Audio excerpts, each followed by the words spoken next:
Quiero hablarles de un encuentro ocurrido en 1971 del que ya casi nadie habla. No el anuncio de Nixon, ni la conferencia de prensa en la oficina oval en la que el presidente apareció en televisión y le dijo al mundo que el dólar ya no sería convertible en oro.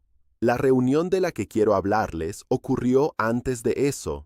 En las semanas previas al 15 de agosto de 1971, un pequeño grupo de economistas y funcionarios del Tesoro se reunieron en Camp David para analizar las implicaciones de lo que Nixon estaba a punto de hacer. Uno de los economistas presentes en la sala, Herbert Stein, recordó más tarde que el sentimiento dominante no era la confianza, fue miedo. No temas que la decisión fuera equivocada. Miedo a que nadie supiera realmente qué pasaría después. Estaban desmantelando la arquitectura monetaria que había regido todo el sistema financiero occidental durante 27 años y reemplazándola por algo que nunca antes había existido en la historia económica moderna. Una moneda de reserva mundial respaldada únicamente por la promesa del gobierno que la imprimió. Lo hicieron, de todos modos, y durante 50 años, contra las expectativas de los escépticos y los temores de la gente en esa sala, funcionó. El dólar se mantuvo, el sistema se mantuvo.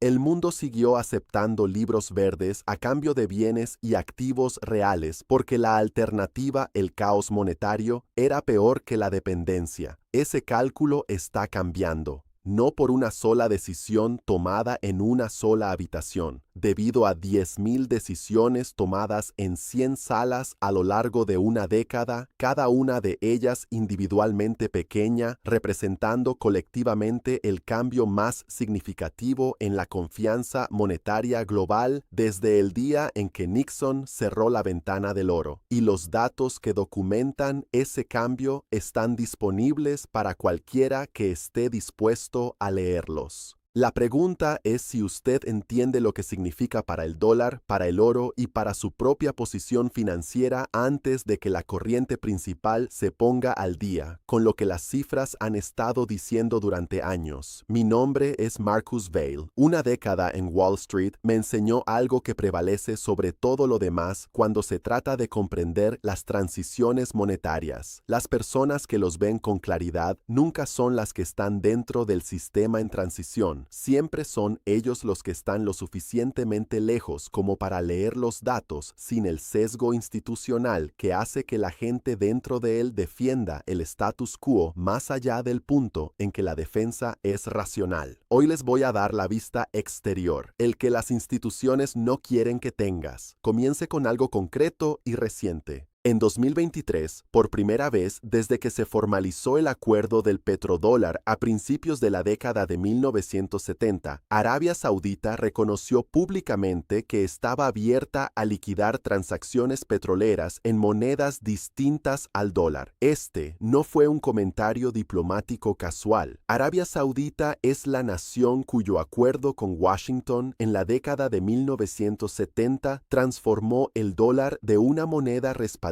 por oro a una moneda respaldada por petróleo. El acuerdo era simple y vinculante. Arabia Saudita y la OPEP fijarían el precio del petróleo exclusivamente en dólares. Estados Unidos proporcionaría protección militar y garantías de seguridad a los estados del Golfo. La consecuencia fue que todas las naciones del mundo que necesitaban petróleo, es decir, todas las naciones del mundo necesitaban dólares. Esa demanda universal de dólares, impulsada por el petróleo, es lo que dio a Washington la capacidad de endeudarse a bajo precio, incurrir en déficits y exportar las consecuencias inflacionarias de su política monetaria al resto del mundo en lugar de absorberlas internamente. Es el privilegio exorbitante del que se quejó el ministro de Finanzas francés Valéry Giscard d'Estaing. en los años 1960 y que todas las naciones no dólares han resentido silenciosamente desde entonces. Cuando el país en el centro de ese acuerdo dice que está abierto a alternativas, no está haciendo una declaración sobre preferencias monetarias. Es tirar de un hilo que mantiene unida toda la tela. Ahora mire lo que ha sucedido desde entonces. Rusia liquida las exportaciones de energía a China en yuanes y rublos desde 2022, procesando miles de millones de dólares en transacciones mensuales totalmente fuera del sistema del dólar. India ha estado negociando mecanismos de solución basados en rupias con múltiples socios comerciales en Asia y Medio Oriente. Los Emiratos Árabes Unidos, que se encuentran en la encrucijada del comercio mundial de productos básicos, han firmado acuerdos monetarios bilaterales con China que permiten la liquidación directa de yuanes dirhams sin intermediación del dólar. Irak autorizó la liquidación en yuanes para las compras de petróleo chino en 2023. Indonesia, Malasia y Tailandia han estado ampliando los marcos de liquidación en moneda local que reducen la dependencia del dólar en el comercio dentro de la ASEAN. Cada uno de estos acontecimientos se informa como una noticia aislada. Cuando es que se informa, cuando los colocas en un mapa y los conectas cronológicamente, describen algo que no está aislado en absoluto. Describen la construcción sistemática de una infraestructura monetaria paralela diseñada para funcionar independientemente del sistema del dólar, que ha sido la única opción para el comercio global. Asentamiento desde la década de 1970. La participación del dólar en las reservas mundiales de divisas ha caído del 71% en 1999 a aproximadamente el 58% en la actualidad. 25 años de declive constante en la métrica fundamental del dominio del dólar. La caída se aceleró después de febrero de 2022, cuando los gobiernos de Estados Unidos y Europa congelaron aproximadamente 300.000 millones de dólares en reservas del Banco Central ruso. Esa decisión se tomó e implementó en días. Demostró de la manera más directa posible que las reservas en dólares mantenidas en instituciones financieras occidentales no son activos neutrales. Son instrumentos políticos que pueden volverse inaccesibles mediante decisión administrativa. Todos los bancos centrales fuera de la arquitectura de seguridad occidental asimilaron esa lección de inmediato. El posterior aumento de las compras de oro por parte de los bancos centrales, el ritmo más alto desde 1967, sostenido durante 3 años consecutivos, es la respuesta institucional directa a esa demostración. El oro es el único activo de reserva que no puede congelarse, ni sancionarse, ni confiscarse mediante orden ejecutiva de un gobierno extranjero. Los bancos centrales que lo compran no especulan con el precio del oro. Están eliminando un riesgo que vieron materializarse en tiempo real contra una nación del G20. Esto es lo que hace que la situación actual del dólar sea realmente diferente de todos los periodos anteriores en los que se predijo su caída y no se materializó. Las predicciones anteriores estaban equivocadas porque subestimaban los efectos de red del dominio del dólar. Una moneda de reserva no solo es valiosa porque el país que la respalda sea poderoso. Es valioso porque todos los demás lo usan, lo que lo hace más útil, lo que hace que todos lo usen más.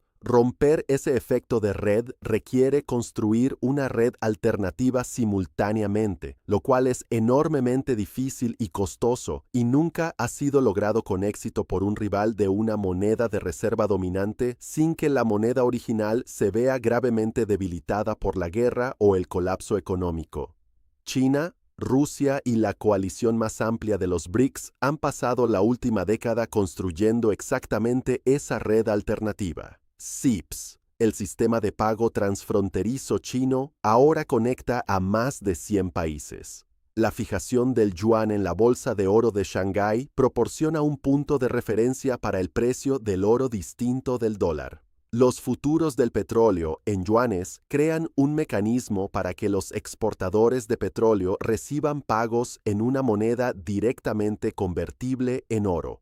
El nuevo Banco de Desarrollo BRICS proporciona financiación alternativa al dólar para proyectos de infraestructura en todo el mundo en desarrollo. Ninguno de estos desplaza individualmente al dólar. Juntos constituyen una infraestructura monetaria paralela que nunca antes había existido y que hace operativamente viable una transición para alejarse del predominio del dólar como nunca antes lo había sido. Esto es lo impensable, ni un solo accidente. No se trata de un colapso del dólar al estilo Lehman un martes por la mañana. Lo impensable es la construcción lenta, documentada y confirmada por datos de un mundo en el que el dólar sea una opción y no la única. Esa transición ya ha comenzado. Los datos de las cuotas de reserva lo confirman. Los datos de liquidación comercial lo confirman. Los datos de compras del Banco Central lo confirman.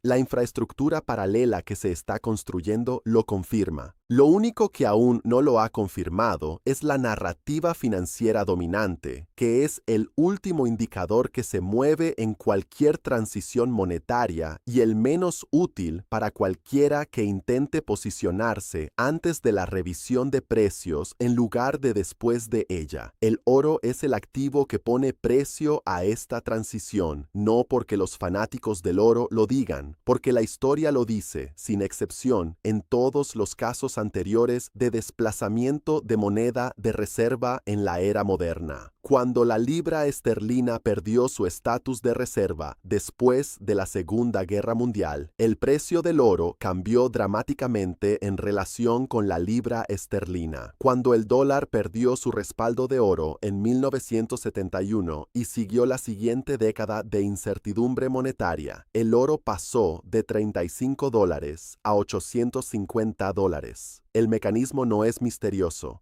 El oro es el activo que no conlleva ningún riesgo crediticio nacional, ningún riesgo de jurisdicción política y ninguna dependencia de la promesa de ningún gobierno. Cuando la confianza en una moneda de reserva está disminuyendo estructuralmente, el poder adquisitivo que busca una reserva de valor confiable tiene que ir a alguna parte. Históricamente se va al oro. Los datos dicen que la misma dinámica está operando ahora mismo, en una etapa más temprana del ciclo de lo que podría sugerir la analogía de la década de 1970, razón por la cual las personas que leen los datos correctamente no están esperando la confirmación generalizada que siempre llega después de que se completa la mayor parte del movimiento. La plata pertenece a este panorama por dos razones que operan simultánea e independientemente. La razón monetaria es la misma que la del oro. La plata ha servido como metal monetario durante 5.000 años. La proporción oro-plata de 85 a 90 a 1 es históricamente extrema frente a un promedio de largo plazo de 50 a 60 a 1. Y la plata ha superado sustancialmente al oro en todas las ciclos anteriores de metales preciosos.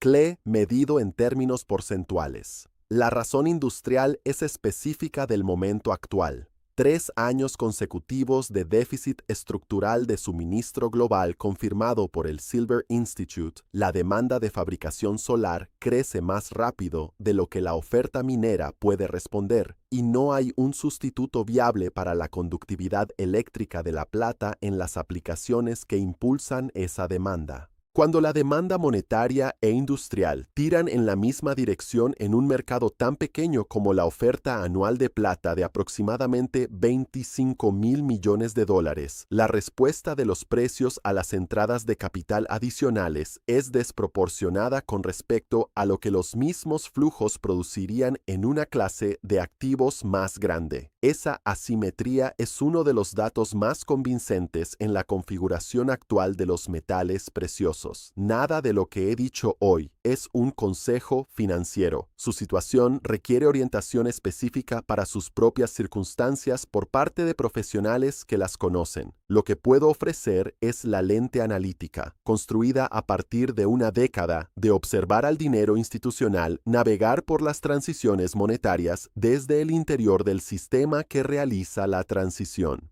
El oro y la plata físicos eliminan el riesgo de contraparte que corre a través de cada instrumento de papel en el sistema financiero cuya moneda fundamental está bajo presión estructural. Las acciones mineras y las compañías de regalías ofrecen participación apalancada para los inversores que desean una exposición direccional a través de los mercados convencionales, con los riesgos adicionales que introduce la complejidad operativa. La decisión sobre qué forma de exposición es apropiada la debe tomar usted con orientación calificada. Lo que los datos no respaldan es el supuesto de que el acuerdo monetario actual sea estable, permanente y sin consecuencias para el poder adquisitivo de los ahorros mantenidos enteramente en activos de papel denominados en dólares. Soy Marcus Bello.